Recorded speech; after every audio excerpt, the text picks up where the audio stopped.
Hey everyone, I'm Morgan, and today we are getting all of the tea on the movie Tethered, an amazing new short film premiering next week, August 7th. And we are here with the people who made all the magic happen. Can you guys introduce yourselves? What's up? I'm Miyoni. I am the writer, the director, the producer of Tethered, and I also play Taya.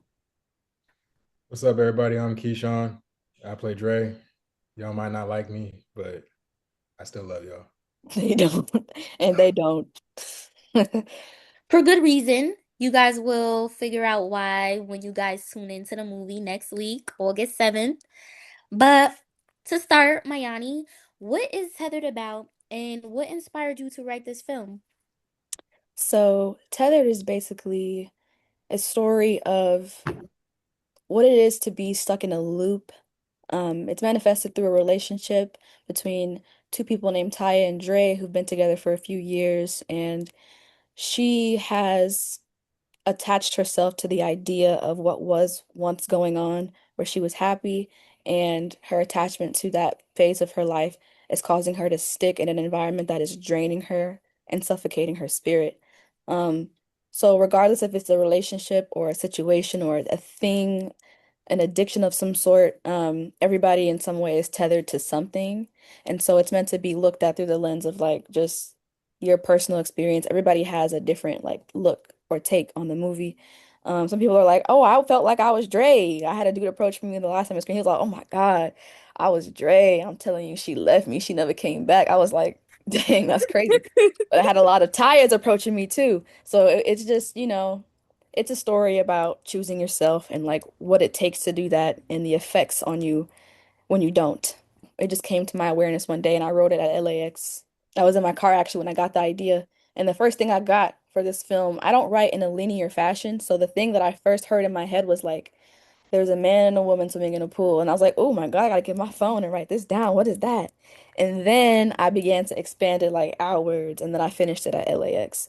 But that's the story of how it came to be. Beautiful, beautiful. So for Dre, I'm gonna ask you too, Mayani, but we're gonna start with him. So like, how did it feel to portray this character? Like, how did you connect with this character and like what did it teach you? Honestly, I'll be honest. I was actually writing my Anya a text earlier today about how personally I felt like I was tired in the situation. So I felt like I had to portray Dre from a perspective of being the man in the situation where you feel like you're not being heard, you feel like, you're not being seen. And honestly, coming out of it after a year later now, it's a different perspective. It honestly helped me look in the mirror. That's really beautiful. And Mayani, how about you? Like, how was it playing Taya and like how did that affect you getting into that role? Um, it was challenging because I had to get in really dark places, and I'm really silly. When you're responsible for people on set, it's a different experience when you're also the creator of the project and you're also acting. Yeah, that was like a third of what I was doing. So it was like, okay, I'm tired, but in the back of my head, I'm also like, is lunch gonna get here on time? So it was me trying to balance, get into a dark place while also making sure everyone in the set environment is comfortable and like happy and no one's like about to lose their mind. But as far as emotionally, it took me to a dark place. We were up for a long time. It was a late, late shoot, but I think that I could play into that really well because of how exhausted. It's like, okay, I'm exhausted physically, but the character, is exhausted emotionally. So I can like channel my exhaustion and use it to my advantage. Hopefully, people watch this and they're like, okay, let me avoid that so I don't look like that, you know? Yeah. I just gotta say, I gotta give you your flowers because I did not know that you were having to wear all these hats while you were filming too. So that takes a lot of talent and focus and being able to compartmentalize. So yes, queen, Thank you. flowers. So what makes Tether different from other relationship films?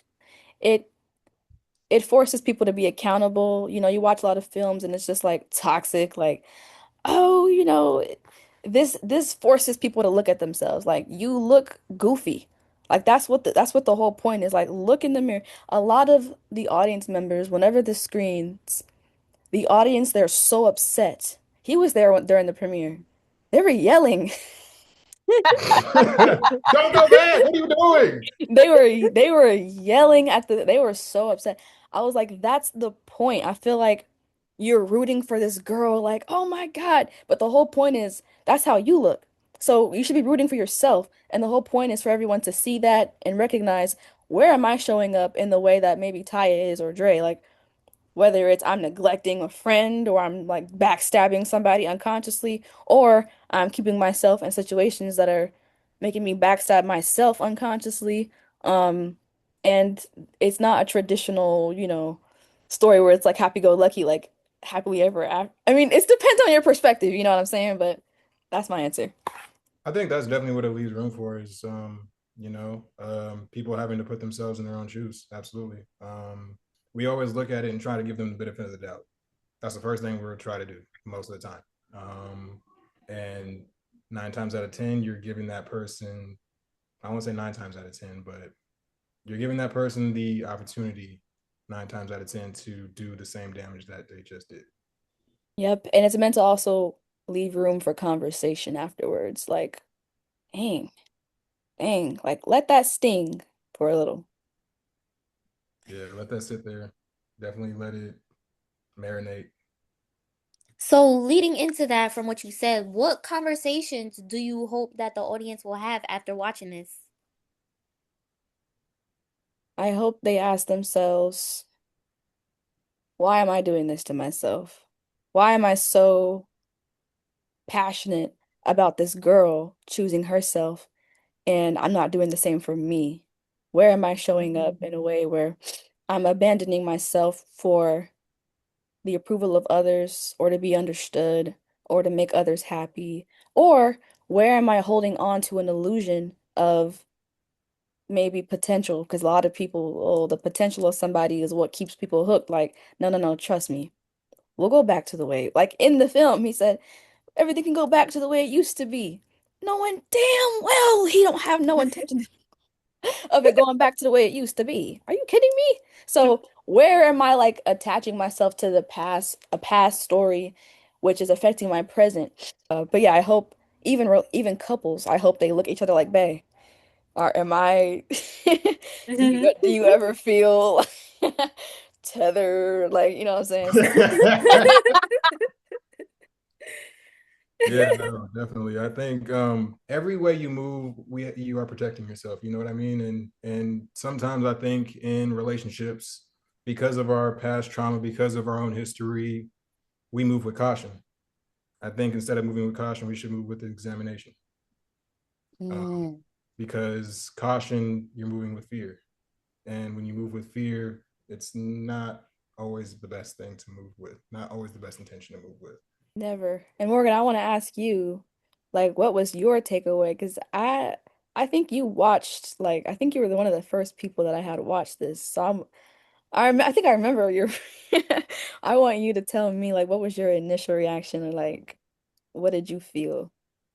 I felt a roller coaster of emotions because I was in Ty's position before and I have friends that's currently in her position. There's good moments that you're hanging on to. Like, I'm not gonna spoil it, but there was some really beautiful moments that was shown um in like a montage, and it was kind of showing me like why people sometimes stay in situations that aren't healthy for them because they're still holding on to the past memories that were great, but the only thing constant in life is change and things are not always going to stay the same. I was like, oh my gosh, like, but then, it was bittersweet, but it was beautiful. It's very emotionally complex, but the human experience is very complex. Relationships are very complex in itself. So the movie does a great job of depicting the complexities and the emotional turbulence that you experience in a toxic relationship. I wasn't trying to say too much. You did good. You 'Cause did I got good. a I felt myself like pulling a Tom Holland all of a sudden. Let me be quiet. Um, What is one creative risk that you took during the creation of this film that really paid off? the fact that most of it was shot in a day. like the montage on the beach, that was a couple months before we actually shot it. But the like majority, everything in the apartment was in one night, and it kind of forced me to like lock in. Like, you have 12 hours to get this done. Problem comes, you better pivot. I was trying to do two, but I was like, because really, though, really, I'm a creative. I love saying a lot without saying too much. And I had a whole plan. I want 15 shots of the exact same scene. But I was Hmm. like, why do you need that many shots? Like, so a lot of shots tell a story. And of course, if you had me do it again today, it'd be different because artistically I've evolved. But I think having a limitation placed on me, like, helped me, it forced me to be more active. I think also just like an unconventional story. I mean, people are going to get mad, and that's kind of what I wanted. I think it's going to trigger a lot of people in different ways. Definitely, from Dre's perspective, I think it's going to trigger a lot of men. I think, a lot of men are going to, the ones that do watch it, they're going to look at it and be like, why is this always, can we see one where the man is a good dude? And it's like, how about we all look in the mirror? Right. It's meant to not be oh, this person in the relationship is right or wrong, Mhm. because it's like different situations. Like, you can't please everyone. And I'm not saying I'm not enabling him at all, but like at the end of the day, it is her choice. Like he said earlier, you're gonna always do what you feel is best for you. And so he's not right, but at the end of the day, as an empath, right, I understand. He wants his cake and he wants to eat it. He want to have his cake and eat it too. He got uh who, her, him, bodies, bodies. Like there's a void inside of him that feels like I need to attain my love through external factors. That's his motivational mechanism. If you could each give your character one piece of advice, what would it be? You go first. Listen, I would say listen. I would say listen. Listen, ask questions, definitely. Instead of always trying to assume. I think that leaves room for autonomy. Let people show you who they are the first time and be Mm. present. Um, really presence is her problem. She can't accept the moment. She's the past. Love yourself. The only way you would allow something like that to continue or perpetuate is if you don't love yourself. The love you've been seeking from this man has been inside of you the entire time. Give it to yourself and you will be free. Those are beautiful words. And I feel like not just the characters need to hear that, but anybody that's watching, people navigating the dating scene right now need to hear those words of advice. So Because if the you dating, met because the dating scene is treacherous. They treacherous, need it. treacherous. This generation is insane. As if I'm not. This generation is insane. It's true. I mean, people really need to, I, as you were saying, Girl, I was gonna let you talk because, child, yeah, it's treacherous out here. If you could go back and change one thing about the film, would you? And if so, what would you change? I have to say no. I have to say that no, I wouldn't. I feel like I made it exactly how I was supposed to make it. There was a lot of intention that I put in it, from the jump. Like, there are a lot of things that some people just might miss and not understand like what it was. Like, there's a moment in the film where there's a shot of a garbage can and there's like a box of like old Chinese food in the garbage. And that my co-director Kayulani, love him. He suggested that I do that because it's supposed to be a hint at he's always getting her Chinese food. So when he comes in through the door and he's like, I got some Chinese food, it's like we know, like, do you get anything else? I was very intentional with even the pictures. There's like the fridge has lots of pictures. It took us some time to get those pictures. I had him like we went all over to get pictures. And I was like, this has to look real. I think it looked real. So yeah, I think for what it is right now, I think I'm really happy with the outcome. Honestly, I will say this. One of the things I did actually like about it is the fact that we were in a small space because it symbolized a lot. It symbolized the fact that we felt suffocated, both of us. Hmm.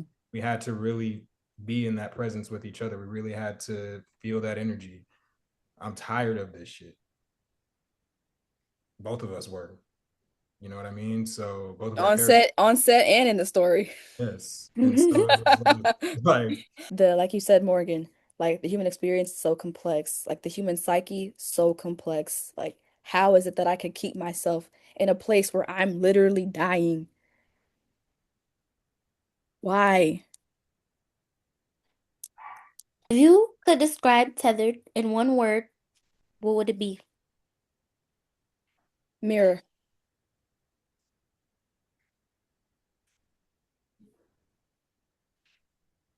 one word. And you Uno. stole yeah, mirror. How about you? Um, Triggering. Mm. I was gonna say thought provoking, but like that's two words. So, You put a but dash in the middle of this one. Yeah. right. I'll say triggering though. Gonna definitely have people contemplating, thinking. So, what's one behind the scenes secret that only the cast and the crew know? Spill that tea. Sorry, I just love you. Like, um, it isn't a secret, but like at a certain point, I think the SD card got really, really full. Like the SD card got full on set, and we had to like sit there and like waste a bunch of time. Do you have any secrets, Keyshawn? I don't remember the. Honestly, I would probably say like, no, I don't really Oh, have. okay. I have one. I have one. Me. Um, the Polaroids, I created those. They're fake. But that's probably not a secret. I like made the Polaroids. Like Oh, yeah. I designed them. I like cut them out in the Polaroid shape and like made them glossy. They're not really Polaroids. And the Polaroid in the film is my sister's like Polaroid from like the 90s or something. And she just had it laying around. And I was like, I'm going to use it as a prop. But we took no pictures on that beach. Like when we were doing this, there was nothing happening. Yeah. Yeah. Movie magic. Period.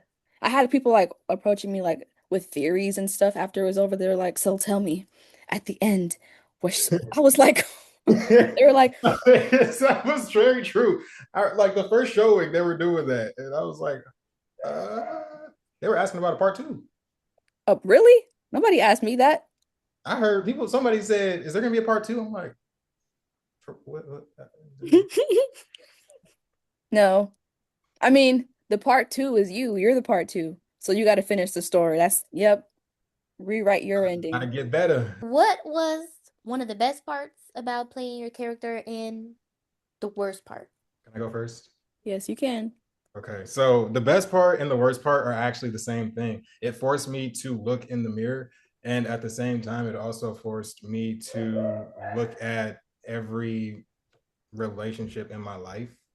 One thing I will say that might be a very uncomfortable thing to say as a man is that we have fears, and we will mask those fears in different ways.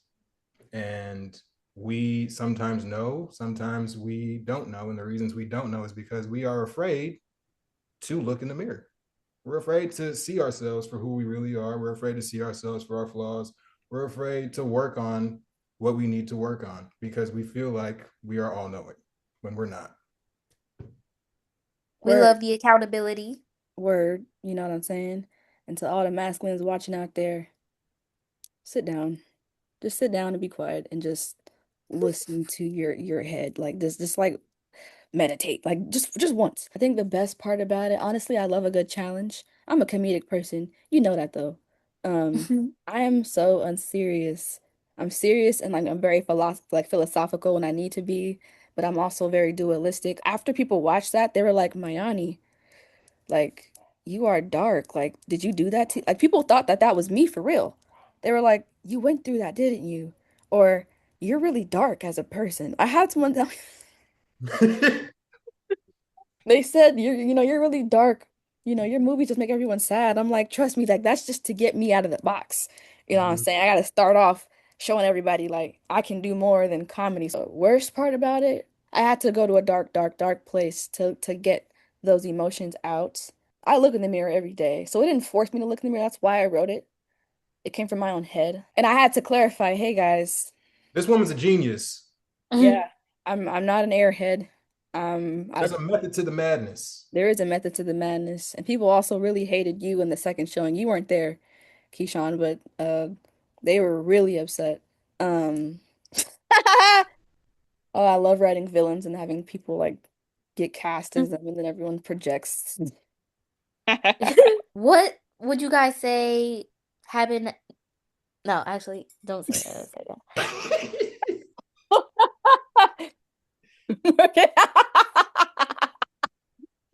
Girl, Is there anything that you want to leave the viewers with?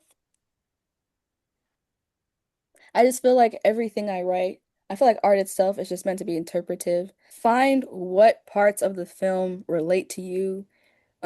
Dre could literally be weed. Like your Dre could be weed. Your Dre could be Henny.